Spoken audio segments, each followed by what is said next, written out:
Is it time for something now completely different if you're in your 50s and 60s and you need to continue to future-proof yourself? How do you want it to be? Well, that's a really good question to ask yourself. And we should perhaps do it on a little bit more regular basis. As I'd always say, life is about choices, but the biggest choice and realisation you can make is knowing that you can and do have lots of choices. Sometimes we just don't want to accept them. There's always reasons why not to do something.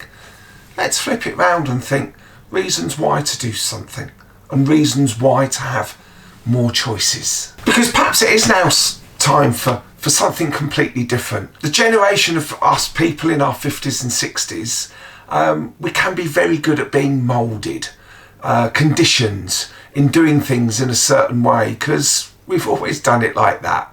We've sort of learnt from our parents. This is what I do, this is my job. I've been doing this for goodness knows how many years. This is what I do. I've always worked long hours. I've always given it my all.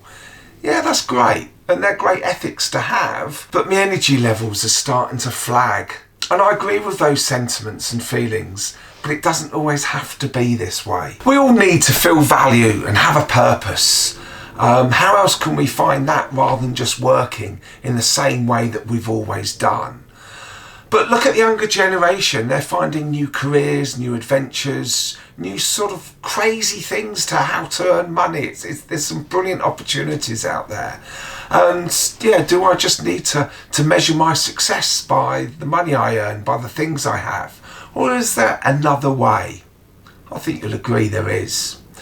To our grandparents and parents, I'm sure, we've changed the working environment and the way things have done in their eyes if they were still with us. But perhaps not working all hours available to us and giving more than we take and having perhaps a work-life balance.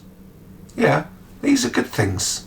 Now there's a thought. So what are your hidden strengths? What are your transferable skills? What are your untapped passions, desires, new motivations?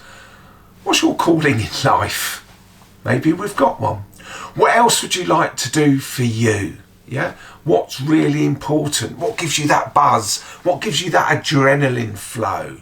How do you want it to be?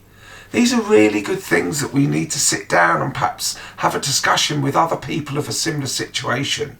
Or just take the dog for a walk, or just go and have a cup of tea.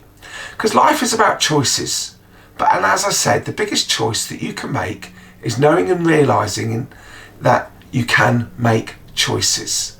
And my favourite saying, if you don't look after you, who's going to do it for you? So go grab a cup of tea and your notebook and turn all your devices off and go and have a think. Go and think, how would I like it to be?